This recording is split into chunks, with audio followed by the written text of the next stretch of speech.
Welcome to ATCM, the Emergency Medicine channel. Today we'll be discussing a case of a metabolic acidosis, a patient who was presented to our ER. A 30-year-old male was rolled into ER with the complaints of some breathlessness and altered mentation and irritability for the last 1 or 2 days. Initial 10-second assessment, patient was irritable and was tachypnic, and he couldn't speak in complete sentences. So we went to the primary survey immediately, and he was connected to the monitors also. So primary survey, his airway was patent, there was no pooling of secretions or no gurgling sound, no stridor, no hoarseness of voice. And coming to the breathing part, patient was tachypnic with a respiratory rate of more than 35 per minute, and it was fast shallow breathing, and he was maintaining a saturation of 98% in room air. A patient had air entry bilaterally equal, and there was no crepitations, and a patient had adequate chest movements bilaterally. Saturation normal, tachypnea. What all conditions you suspect? So anxiety, fever. Then if the patient is compensating for acidosis. Then if pain induced, maybe. Okay, anxiety, pain, all these things. Okay, then. Any lung condition? Lung condition you want to rule out? Anything?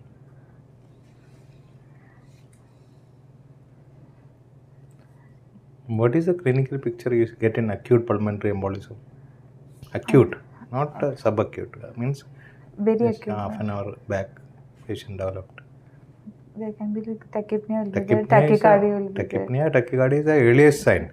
Takes some time to develop hypoxemia and hypercarbia, hypotension, all these things. Okay. So acidosis is one important condition in ER. Should remember. Circulation part, patient was having a blood pressure of 100 by 60 millimeters of mercury.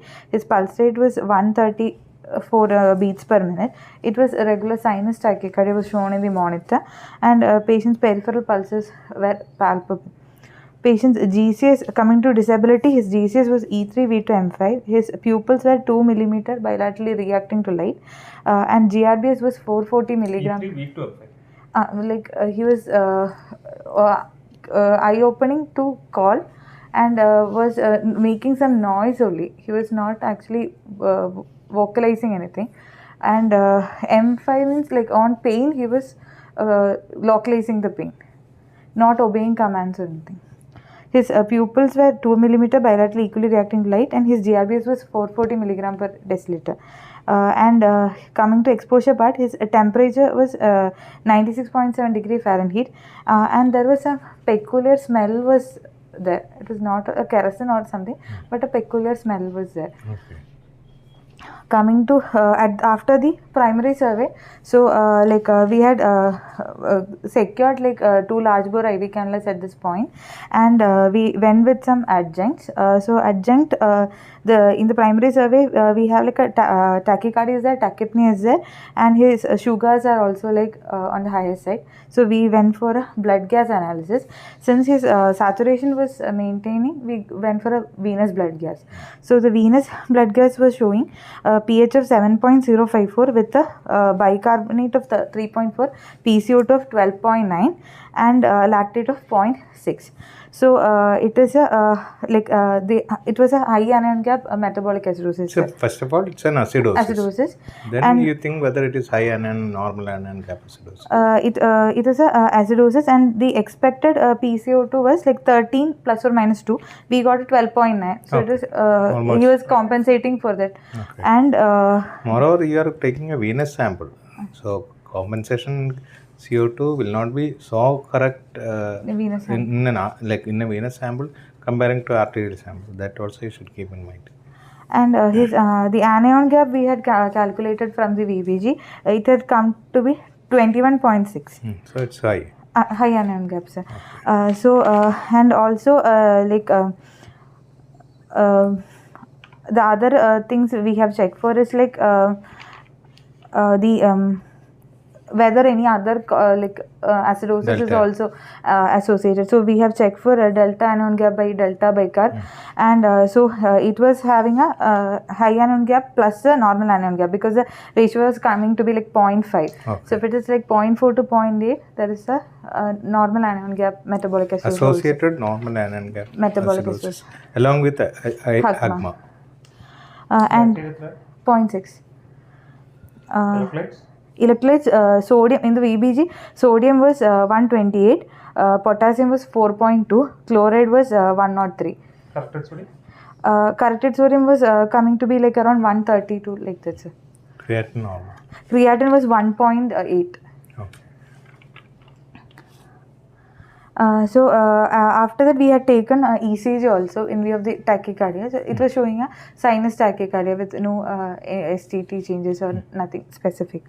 And we had checked for like in his volume status, we have looked for the IVC. So his IVC diameter was like around 1.2 centimeter with more than 50% collapsibility at that time. And so we had already secured 2 large bore IV cannulas. That time we had taken blood samples also. We had taken blood samples for like complete blood count, RFT, liver function test, all the electrolytes, serum ketone, serum osmolarity, then like HbA1c, then other infective markers like CRP. Then also we have taken blood count for a blood sample for a toxicological screening. So these were the blood samples we had taken at the time initially. So we had like since he had showing some fluid depleted state, he was clinically also in a very dry state. Lips were all dry. Then he had a catheter inserted from outside, but the urine output we don't know like over what time it was there in the back. So we had started him on fluids because we have a high sugars. Along with that acidosis, we are suspecting mostly a diabetic ketoacidosis. So we have started him on fluids. Initially 2 pint of normal saline was given as a bolus, like over 30 to 40 minutes it was given. And after that, like by this time... what is the basic difference between treatment in some normal acidosis and acidosis like DK and all?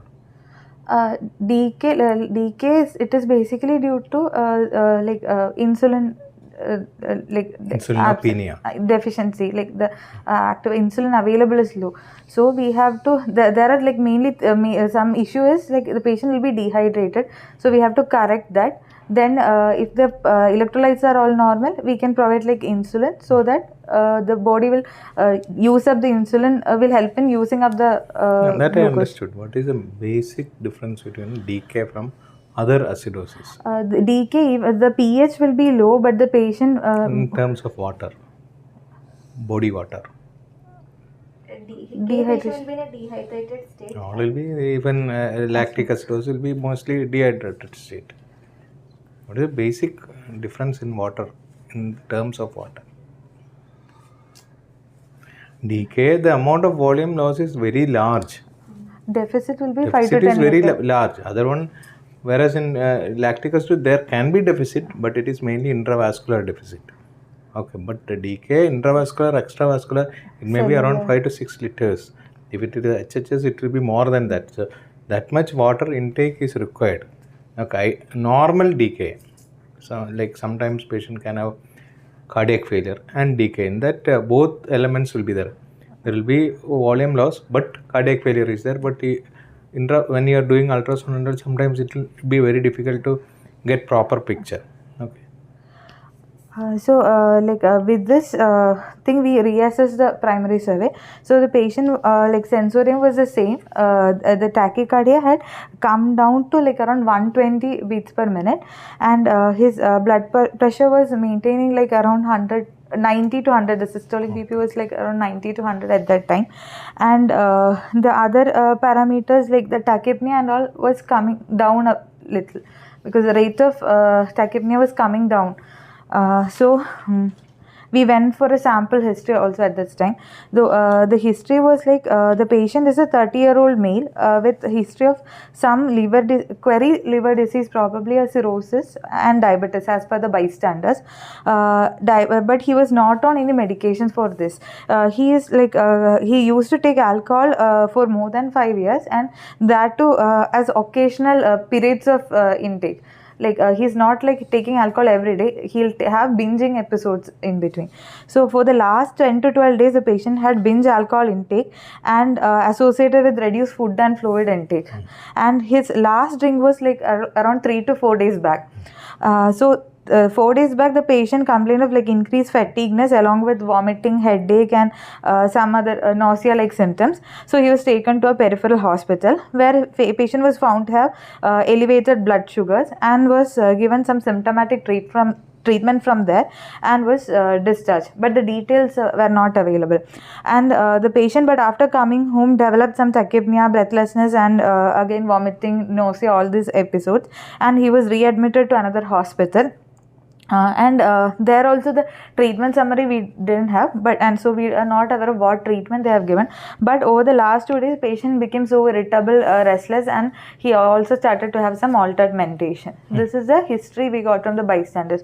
So we don't know like whether the patient had any other like illicit alcohol intake or anything else. We are not aware, and whether he was on an insulin infusion or anything also we are not aware. And there is no history of any fever, cough, or like UTI like symptoms over the last 3-4 days. So but the bystanders like were not in contact with the patient for the last time, so the history is not completely reliable, sir. So from the history and primary survey, probably we are dealing with a diabetic ketoacidosis in view of the high sugars and the acidosis. And also he had a history what is the ketone bodies? Ketone bodies were 2+, sir. Okay, that is present in the blood. Blood. Where all you get ketone bodies in blood? Basically ketoacidosis can be DK and be there, alcoholic ketoacidosis will be there, starvation ketoacidosis will be there, pregnancy due to hyperemesis, okay. Like that, and some alcohol and diabetes is most important cause. The system examination also we did. System examination, his chest was air entry was bilaterally equal. There was no crepitations or any added sound. CVS S1 S2 was normally heard. There was no murmurs. CNS, the patient was agitated and moving all four limbs, but he was like not cooperative to do a complete CNS examination. Per abdomen, patient abdomen was soft and bowel sounds was present.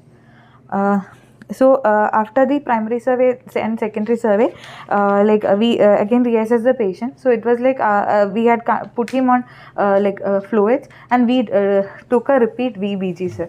So his repeat VBG was showing a pH of 6.913 with a bicarb of 2.9 and a PCO2 of 20.3, and his sensorium was also not improving, and by this time actually his blood pressure had come down to 70. What is the reason for altered behavior in DK?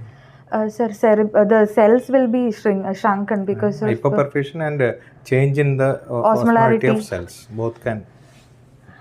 So, the repeat VBG was showing a worsening of acidosis. So, sir, how many hours of resuscitation? Sir, around 1 hour, sir. 1 to 1.5 hours within that time, sir.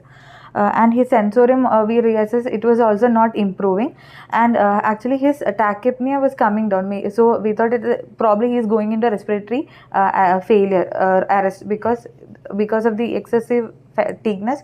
He was going in there because the PCO2 had come up to 20.3. Initially it was 12 point something. So we went for a RSI prophylactically. The patient was intubated. Pupils, fundus? Pupil examination bilaterally reacting 2 millimeters. Later we did a fundus examination. It was showing no features of any papilledema or neuritis or anything. So we intubated the patient. RSI was performed, and we chose the drugs as etomidate and rocuronium. And before that itself, we had already he was given fluids, but the BP was 70/40, not improving. So we had started him on noradrenaline infusion also, sir. So Potassium was okay. Potassium, the VBG potassium was 4.8, sir. Initial potassium. So by this time we had intubated the patient. secured his airway. Then the BP, we had started him on noradrenaline, but the BP was not picking up much. So it was like around 96, around 90-50 like that, with a maximum norad support. So we planned of starting him on bicarbonate infusion also. What is the advantage of bicarbonate in hypotension, and what are the indications of bicarbonate in clinical practice? Sir, basically when there is significant acidosis, the myocardial contractility will be reduced. So bicarb will provide reduce the acidosis and help in improving the myocardial contractility. And also the noradrenaline, adrenaline, such drugs won't be acting much in an acidic medium. So bicarb will help in enhancing its action. So that is the only thing we had given bicarb here, although it is a How do you suspected give DK case. bicarb? Sir, bicarbonate was given as an infusion, sir. This patient, like we had given like 100 milliequivalents over, You have to ideally calculate the bicarbonate deficit, and you have to give half the dose, half like the dose should be given as infusion. infusion over 3 to 4 hours we had given, sir. What are the complications of bicarbonate infusion? Sir, one is it is a concentrated form of sodium. So sodium level will increase. Hypernatremia Can be there. Then sudden bicarbonate can lead to intracellular acidosis. The vascular, like extravascular acidosis will be like intravascular acidosis will be relieved, but cellular acidosis will worsen. So this will worsen further the metabolics and all. Okay. Heart, what is the problem? Cardiac status. Hypokalemia can happen like this sudden shift. Hypokalemia can develop after soda bicarb. Heart as such, any problem? You told it is good for noradrenaline and adrenaline. They act better. But any other problem?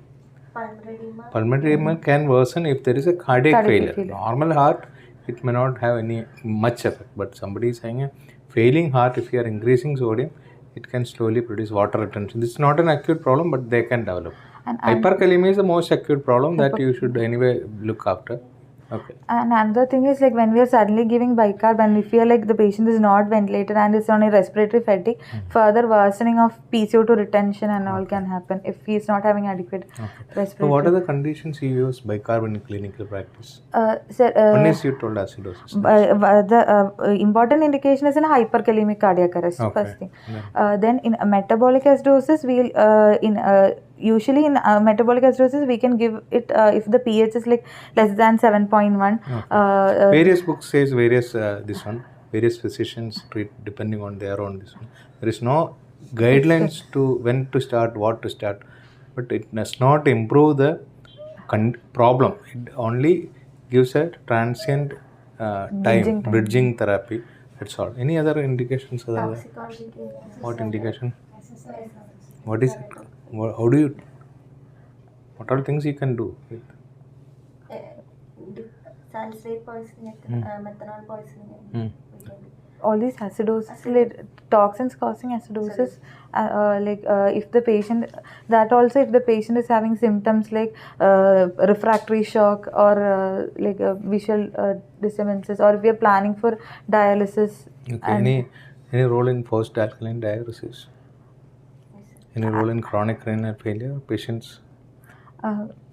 Post-alkaline dialysis, we alkalinize and then remove it. So many patients on chronic renal failure, you can watch what is a prescription given by nephrologist. They give soda bicarb tablets will be. So they all used, whether they are really indicated or not, we don't know. But they are all in clinical practice. All these things are there. And some recent studies are also showing in AKI also it is helpful in reducing the rate of dialysis. Okay.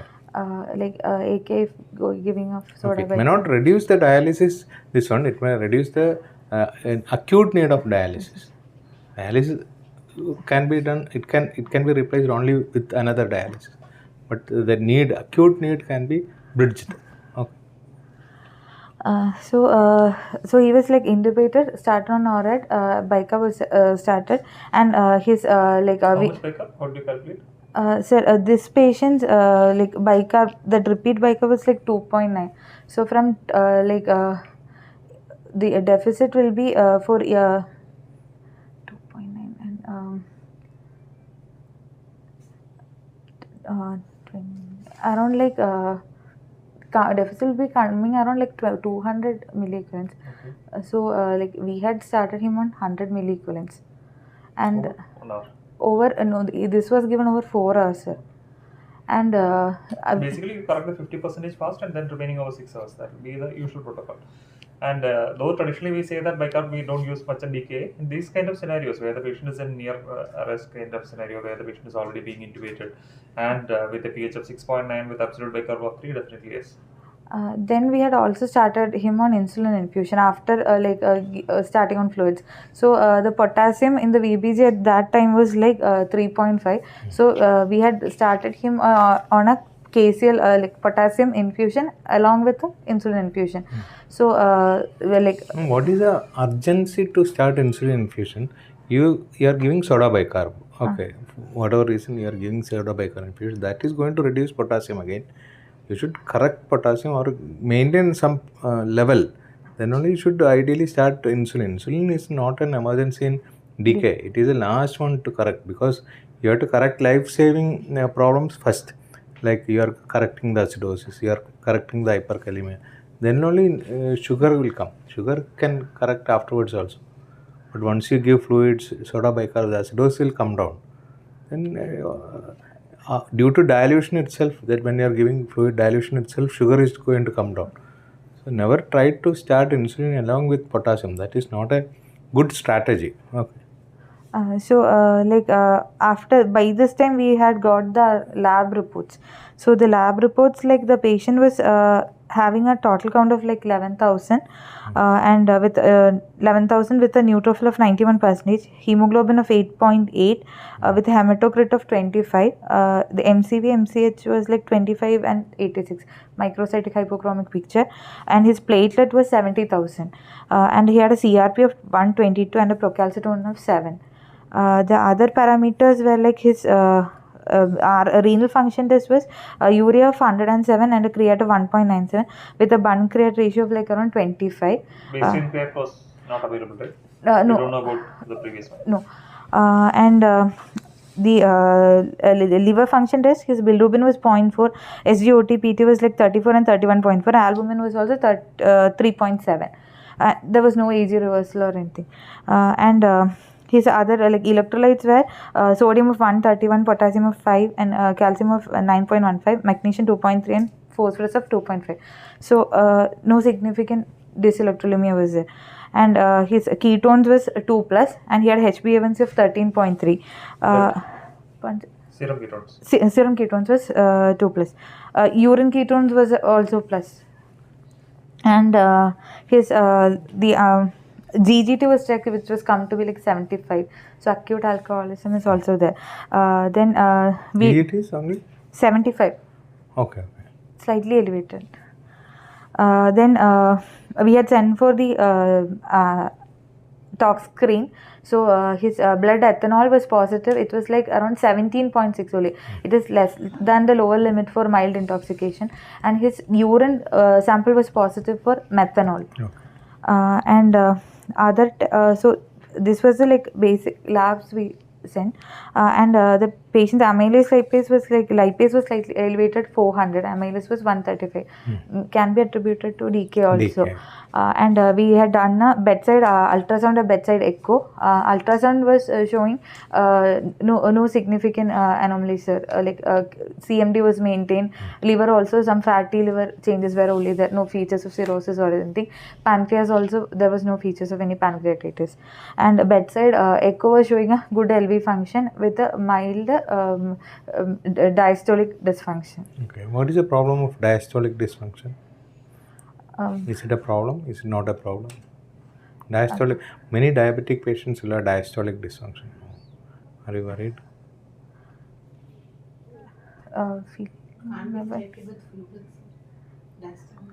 That is correct. Can't be corrected with fluids. But what is the problem in emergency room?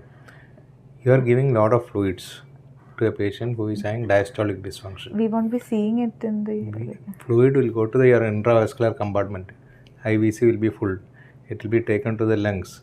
From there it has to go to the heart. If heart is not expanding, that means diastolic dysfunction is there. what this patient will develop? Pulmonary edema. They'll develop unusual pulmonary edema than a normal person. Whereas systolic dysfunction means diastole, like heart is receiving blood, but it is not pumping out. Then also they develop pulmonary edema. But here the pulmonary edema, even with minimal fluids, they can develop pulmonary edema. So you should be very careful in a patient who is having diastolic dysfunction to give fluid. We can monitor and give, but we should be very careful. Okay, that's a problem of diastolic dysfunction. Many diabetic patients will have diastolic dysfunction.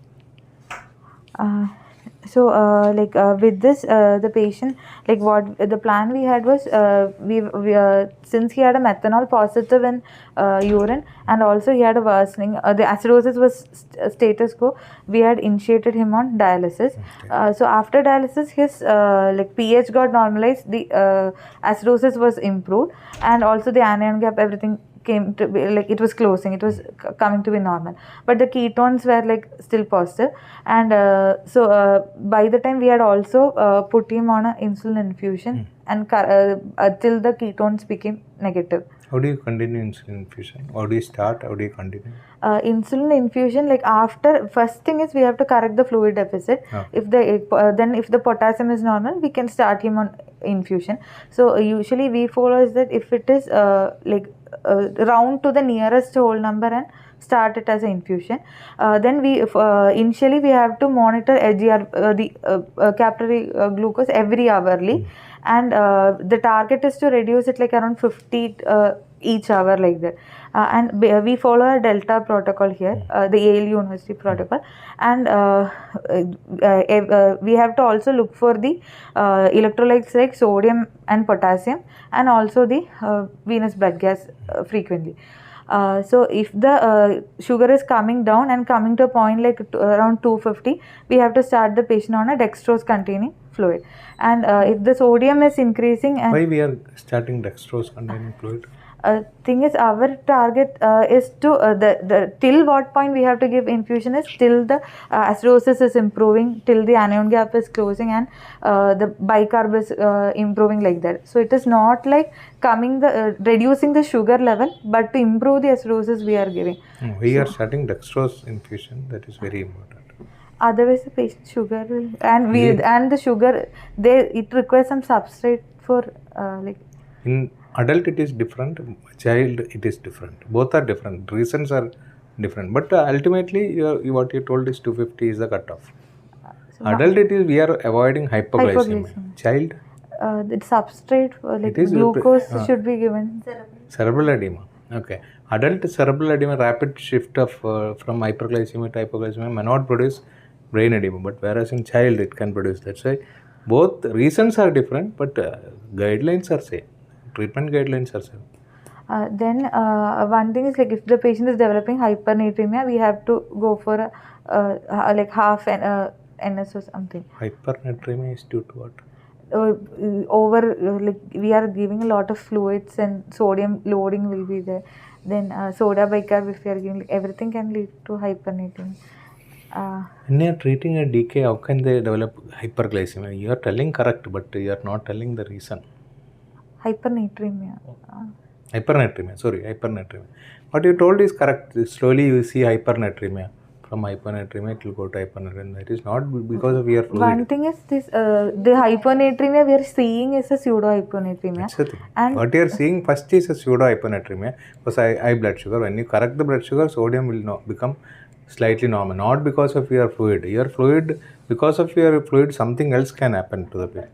Hyperchloremic acidosis. That is a different issue. That will not create any problem during your treatment. No need to worry about that.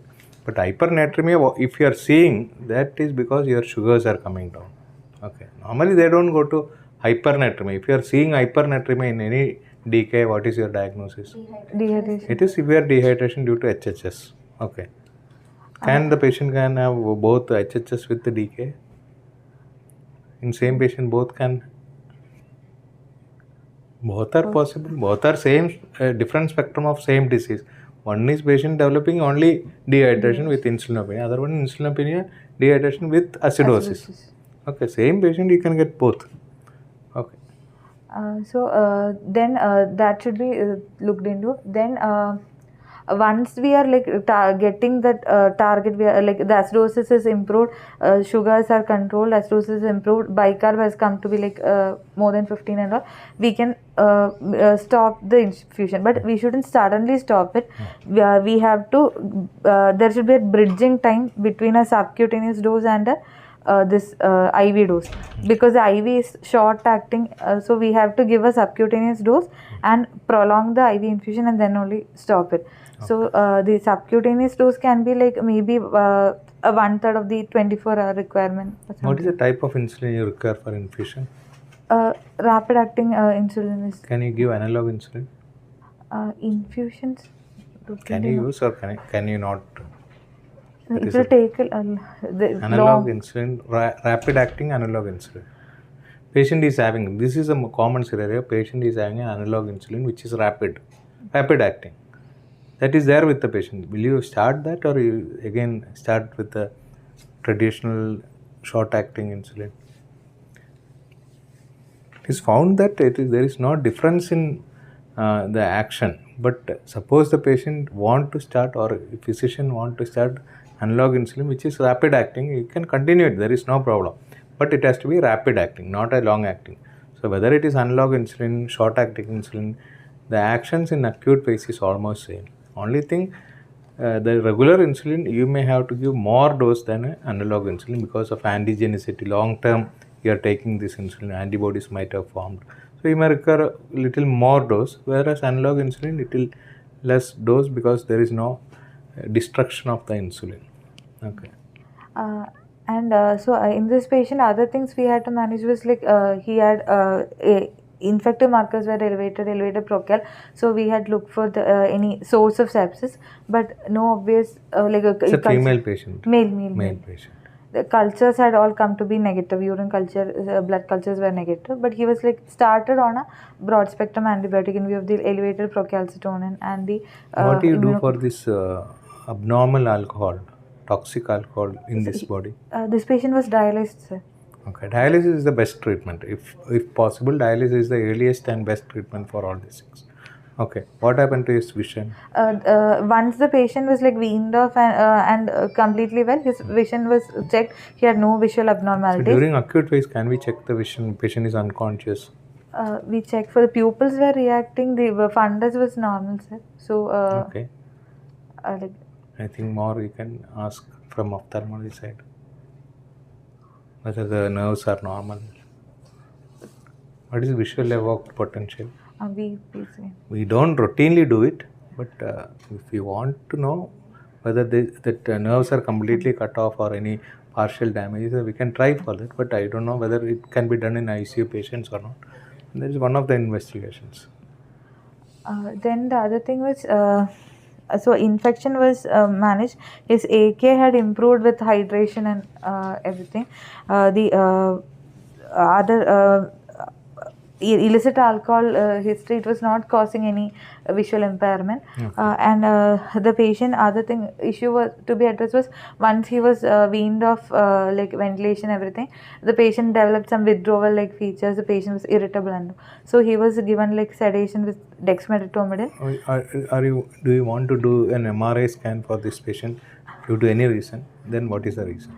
Sir, the encephalopathy, Wernicke's encephalopathy and all can happen. Alcoholic with starvation. This toxic alcohol can produce changes in the brain. Wernicke's encephalopathy can produce changes in the brain. Even hypoxic changes can occur due to seizure or something. All these things, if the patient does not improve his sensorium, then only after 48 hours you can ask for a MRI. If there is no strong suspicion of encephalitis. This patient's MRI was done like while he was on ventilator because he was restless and all. His MRI was also done. It was not showing any significant findings. And then like on the third, by the fourth day he was weaned off ventilation, and then he had some irritability which was controlled with dexmedetomidine, sir. And by the end of like around fifth to sixth day, the patient was in normal sensorium, and also his parameters had improved. There was no no acidosis, and he was later shifted to the psychiatry side for further de-addiction and other proceedings. Okay. Okay. Thank you.